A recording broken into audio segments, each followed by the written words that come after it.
The grandson of Celtic's late great Billy McNeill is missing in Amsterdam.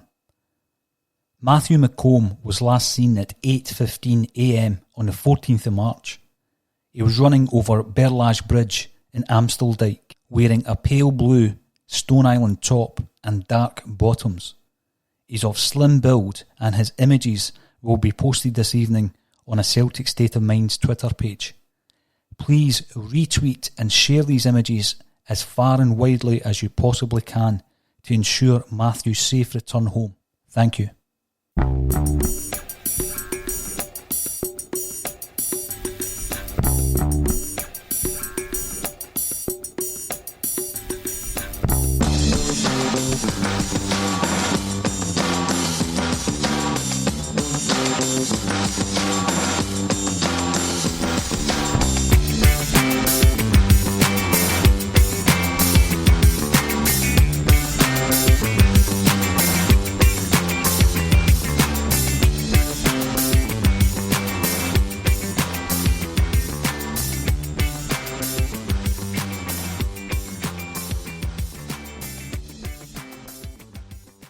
David Lowe came to the attention of Celtic supporters back in the 1990s when he was the financial advisor to Fergus McCann.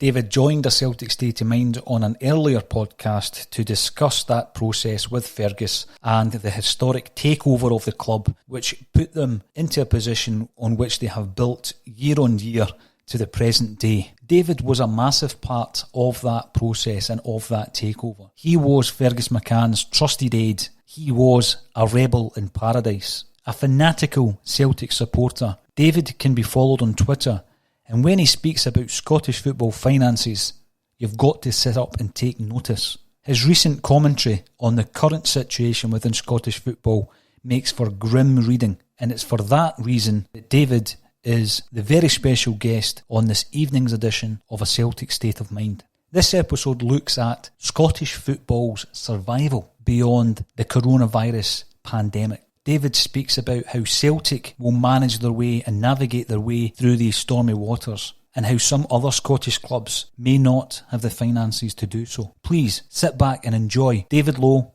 with A Celtic State of Mind. David, thanks for speaking to A Celtic State of Mind for the second time. Delighted to be here, delighted to do that. Let's see how we get on. Yes, the last time I spoke to you, actually, we were talking about Celtic's financial crisis in the 1990s. They've survived that. They've survived various other aspects of Scottish football in relation to the mismanagement of the authorities, the collapse of television deals, the decades of cheating by other clubs. But this virus is going to hit Celtic and Scottish football in a much bigger way. So, David, we totally realise that football is something to be enjoyed. It's a sport, and we are looking at people losing their lives, and the NHS are buckling under the demand, and we know that they are the real aspects of the coronavirus that we need to focus on. But Scottish football is what we talk about on A Celtic State of Mind, so we will focus on that today, David. What I want to talk to you today about is the survival of Scottish football. How do you see this panning out over the coming months? Well, I do believe that this is the greatest crisis affecting Scottish football, British football, European football, and indeed global football, given the very nature of where we find ourselves. There is a global pandemic, global and pandemic being two obviously key words, and no sporting organisation anywhere on the globe is immune from the effects of a virus which, as we speak, has no known cure. So nobody can really speak with any degree of authority as to what full import will be and the full duration will be. All we can say with near certainty is that it's awful at the humanity level, and certainly at the sporting level, and certainly in Scotland and the teams, and for the fans of the teams that we support. So I think it's the biggest thing to hit Scottish football since the Second World War, quite frankly. I think it's very difficult to survive as a household, a business, never mind a football club, if you have zero income coming in. That should be obvious.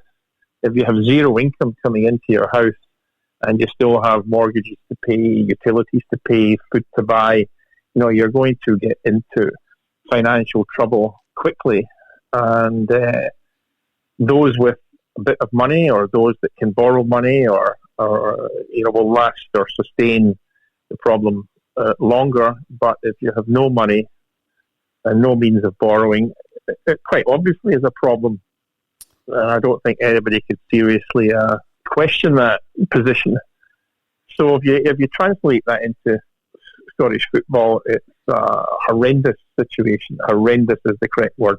Mm-hmm. We have football clubs from Celtic down to the smaller clubs with zero income coming in from most sources. I suppose there'll be a bit of merchandise sales, but that aside, we have hardly any income coming in and very substantial overheads, largely made up of players' salaries. Yeah. Now, football clubs, and large football clubs in particular, whether they're Barcelona, Uwe or Celtic, are particularly exposed to the situation that we unexpectedly find ourselves in. Mm-hmm. And the obvious way to mitigate some of this problem is to cut your largest cost. That's why Barca players have apparently agreed to take a 70% wage cut. Uwe similar, and Budge at Hearts, who quite frankly is to be congratulated for recognising the quantum of the problem and taking action fast. And I have no doubts others will follow, including Celtic, Rangers and the other clubs. Yeah, absolutely. And I think Neil Lennon alluded to that in one of his recent interviews, whereby they will be looking at the situation again come the end of April. You said there about Anne Budge recognising the severity of the issue. I was going up to Celtic Park to pick up my ticket for Ibrox, knowing in the back of my mind that there's no way the game should ever have been going ahead. And it was no surprise when it was finally postponed.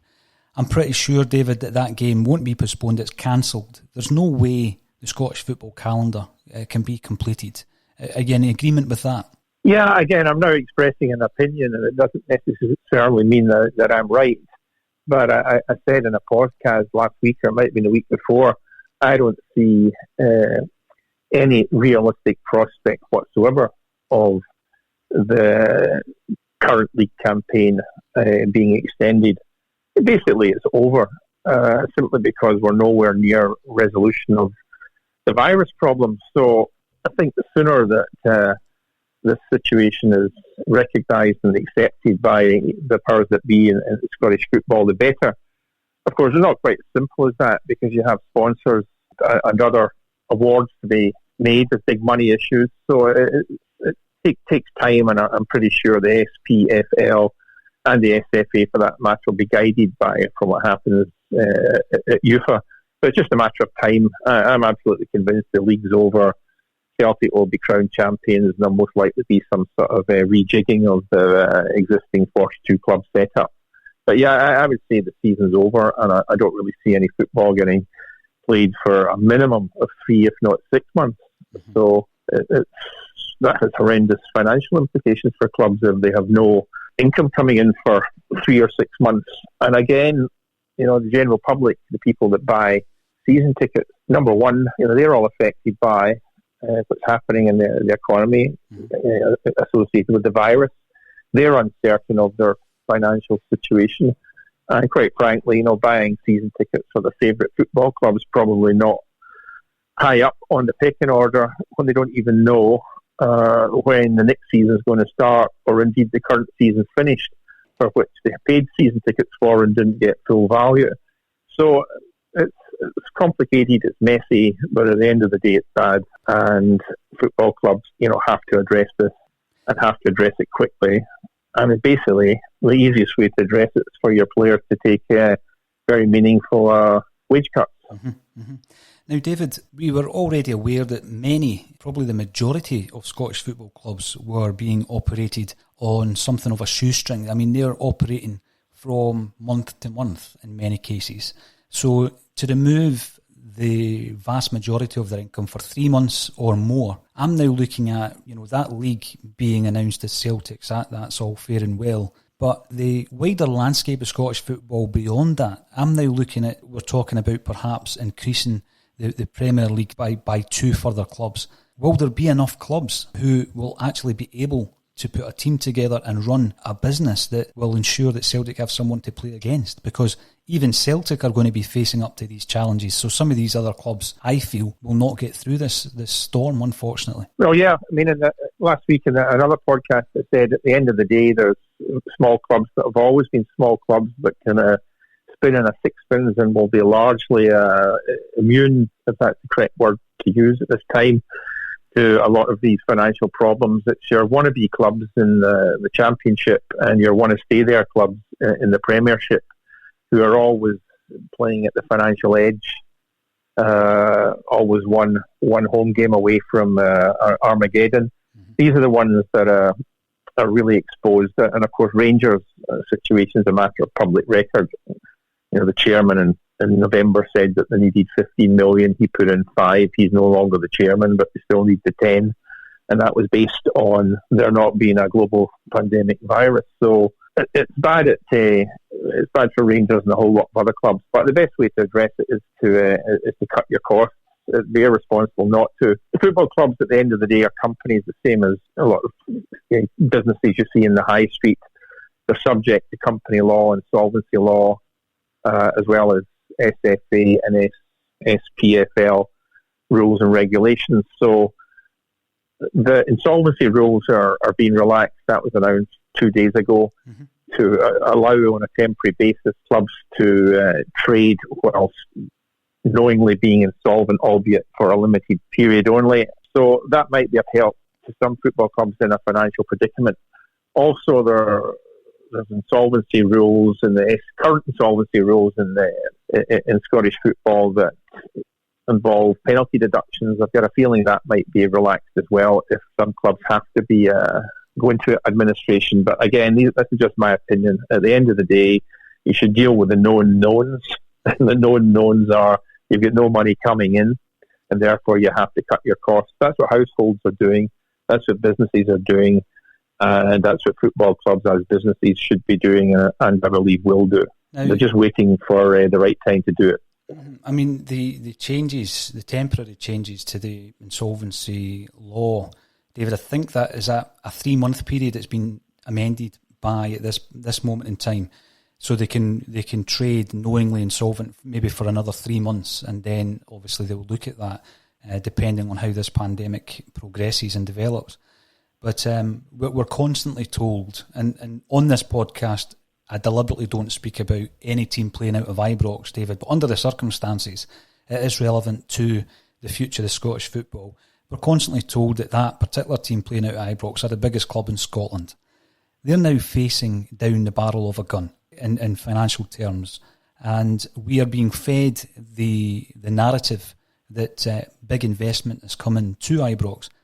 How on earth would any businessman invest in Scottish football under the current circumstances? Well, in the current environment that we find ourselves in, no deals are getting done. Not just no football deals are getting done. What happens in times of uncertainty is people stop doing things. Mm-hmm. People stop investing. People want to take their money home, and people want to go home. This is what's happening just now. There's hardly any corporate deals getting done in this environment, and it's inconceivable that any third party would invest new funds into a football club anywhere at this moment in time. So you mentioned Rangers. I'll eat my hat, or whatever the phrase is, if there's any new equity or even debt, third party debt going into Rangers at this juncture. It would be amazing if that happened. And that makes the current situation even more acute. So that was the point for Rangers. That was the point I was making earlier. Mm-hmm. It's a matter of public record, not a Celtic fan's opinion, that Rangers need more money. That's what their chairman said at the end of November. He said it could take up to 4 months. 4 months is the end of March. This is the 31st of March. These words were said prior to the coronavirus going global. So it was a problem then, and it's a bigger problem now. So for Rangers, They'll have to find money from somewhere. Maybe it'll be from the existing directors. There's several suggestions in the mainstream media, that some of the existing directors are putting more money in. That may be true. It has to be true if it's to continue as is. So it's not really a good thing to speculate. So that's why I'm focusing on what's been said in the public record. Rangers have to find some money, and I think they'll probably be in quite a difficult situation at this moment in time. Yeah, I mean, there's no complacency even amongst the Celtic supporters in relation to how hard this is going to hit our club and others. Now, no one could foresee what has happened in the last few months. However, we're now looking at a situation where Celtic had been stockpiling cash, and obviously they will be in a better position than others, although not immune to this situation. If, for example, David, Celtic, if and when Celtic come through this situation, do you see a situation thereafter where we don't have a league to play in? I mean, that sounds fairly dramatic, but it's something that I have been discussing over the last couple of weeks. Is this something that could actually wipe out the senior game in Scottish football? I think that's dramatic terms used, but I think if no action were taken and the pandemic lasted for a prolonged period of time, certainly a diminished league, a diminished standard with diminished money is very possible. At the end of the day, there's 42 teams and there's Celtic's one of them. So I'm pretty sure, 41 teams are not going to go bust leaving Celtic in a league of their own. So there would be a league of some sort. But let's be clear, Celtic are far from immune from the coronavirus. Celtic are in a financial league of their own. They are the biggest club in Scotland. They have got the biggest turnover in the game. They have got the most money in the game. Last time I checked, they represented about 2/3 of the Scottish football GDP. Again, the Celtic status is unarguable by any sensible person. However, the flip side of that is that they have the highest wage bill. Mm-hmm. So therefore, they have the furthest to fall. So in terms of the coronavirus, everybody, whether it's the Scottish or the British government, is working to a 3-month horizon on the basis that hopefully the worst of this virus will have been seen. But there's no guarantee that it will last 3 months only. It could be 6 months. It could be longer. So it'd be folly to do nothing. And that's why I'm pretty convinced that sensible clubs and sensible boards will address this in a conservative manner. Certainly that's what I've done with my businesses, and I know lots of people that have done similarly. So Celtic has a very good board, a very responsible board. I know that Peter Lawwell comes in for a lot of criticism from a section of the Celtic support, but at the end of the day, he's done an exceptionally good job in managing the financial affairs of Celtic, which he's paid to do by a board of directors. So he cannot be criticised. In fact, he should be praised for the work that he's done in getting Celtic into such a strong financial position. But I don't think that Celtic's wage structure is sustainable within the context of the coronavirus. And I am pretty sure that Celtic players, Celtic management, maybe even Celtic directors, will have to take a pay cut to ensure that Celtic are around to play in a league. Maybe they won't know who they'll be playing in that league with, which is your question. Yeah. But I'm pretty sure Celtic will be around, and a good number of other clubs will be around as long as they address the issues. What we were also discussing, David, is the wider horizon within the world of football. In terms of finance, things some time ago got completely out of hand, with players being paid hundreds of thousands of pounds every single week, and clubs getting richer and richer and moving further and further away from the pack. And I think you saw that in many ways with the Champions League exploits of Celtic, who simply could not compete. Do you think this is going to be the great leveller in relation to the gravy train has gone right off the tracks, and this is going to be a situation where football will certainly go back decades in terms of the finance, and we may not get back to the stage where it was completely ridiculous and obnoxious how much money was being thrown at players. Yeah, well, again, I can only express an opinion. I have a feeling that the coronavirus may well signal the end of the 25-year bull market in professional football. This virus will last for a long time. Habits are being broken. There's no guarantee that anything associated with football will go back to what it was. I suspect that we have seen players' wages peak, and subsequent contracts will be at a lesser level. Globally, whether it's in the Big Five leagues or even in the Scottish leagues, I don't think new contracts or contract extensions will be of the quantum we have seen, or the quantum we have seen in recent years.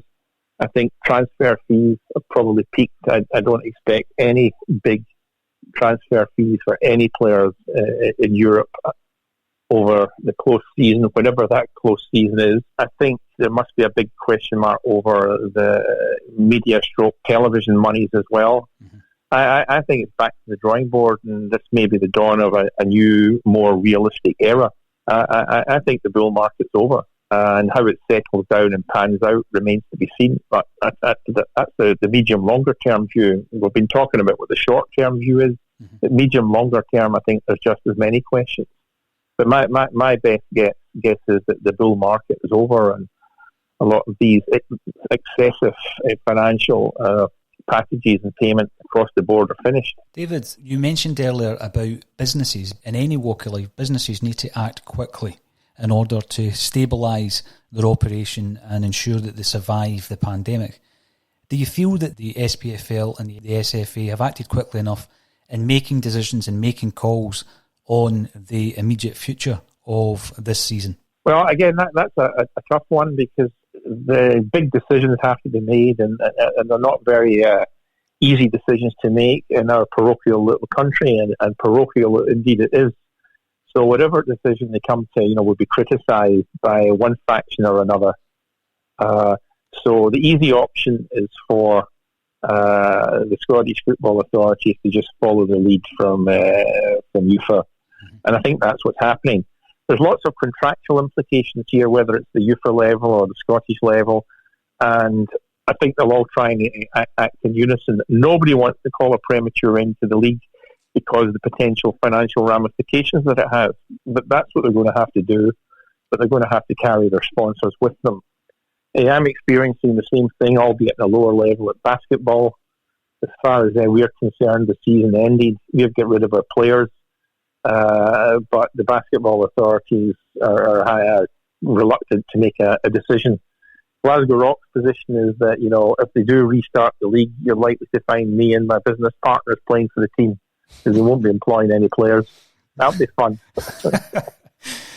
Just a wee sidestep, David. Obviously, there was an announcement fairly recently about your involvement with the Celtic Trust. Do you want to say anything about that today? Well, it is a trust. It does have trustees and a committee. And in this podcast, I've been expressing personal opinions and not the views of the Celtic Trust.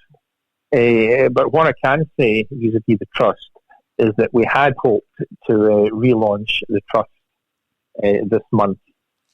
Obviously, that has now been postponed because of the global pandemic. So that relaunch will happen later in the year, most likely in the summer, difficult to be precise. And that relaunch will be motivated by a desire to see greater fan participation and ownership in the football club. Mm-hmm. And that would be achieved through greater membership numbers. That's the primary objective of the trust, greater involvement and ownership of Celtic.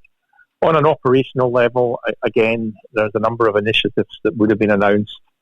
And I have to say, in all of this, we would look to work with Celtic. None of this should be deemed as controversial by anybody, or confrontational, sorry, I meant to say. But the relaunch won't happen until later in the year.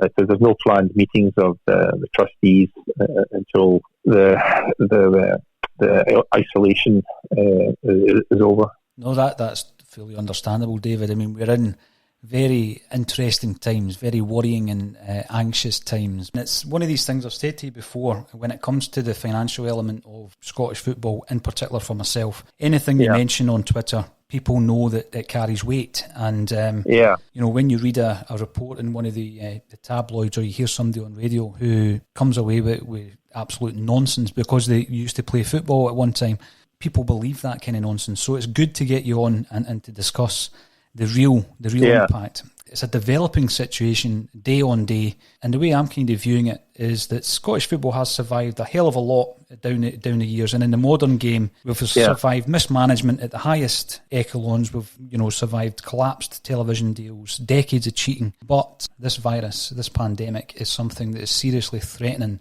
the very future of Scottish football.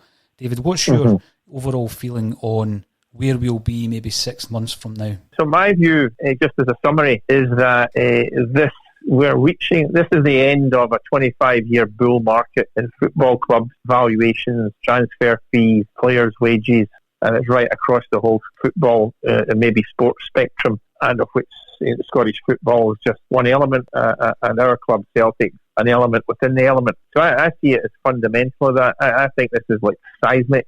I think this is habit changing. You know, people are right, left and centre because of that are changing the habits of a lifetime. You know, they've been forced to stop going out, drinking, eating, going to sports events, cinemas, everything. And there's no guarantee that, you know, when they come back, you know, they'll just pick up where they left off. I think it's as seismic as that. And then when you go to the individual levels of the clubs that we're interested in Scotland, you know, Celtic, because they're so well financially managed, I've got a cushion to ride this out for a while, but are by no means immune from the effects of it. You know, if it continues for any prolonged period of time, all the time, you know, this is secondary to the cost to humanity, you know. I think the message is, obviously, Celtic will act like many of the other large clubs around the world will act to ensure the survival of our club. There will be other clubs, very unfortunately, that may not survive. And I say that because, I mean, no one wants anyone to lose their income through this process. It's such an anxious and worrying time for everybody in all walks of life. So hopefully we can have a discussion once we are through this storm and have a look forward to what the future holds for Scottish football, David, perhaps on another day a few months down the line. But thank you very much for taking the time to speak to a Celtic State of Mind once again, and stay safe in the meantime, and hopefully we can catch up soon. No problem. Thanks for having me on. It's always a pleasure, David.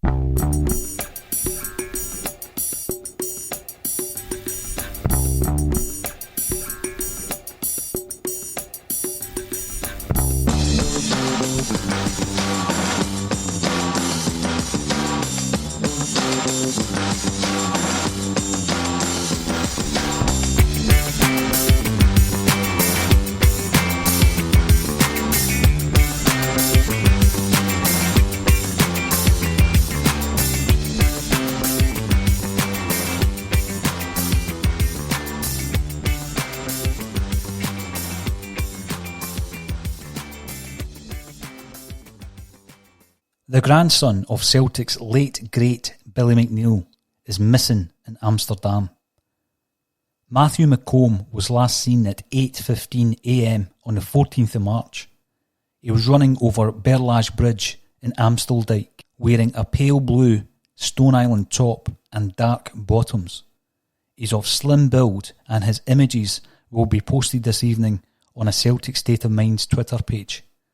Please retweet and share these images as far and widely as you possibly can to ensure Matthew's safe return home. Thank you.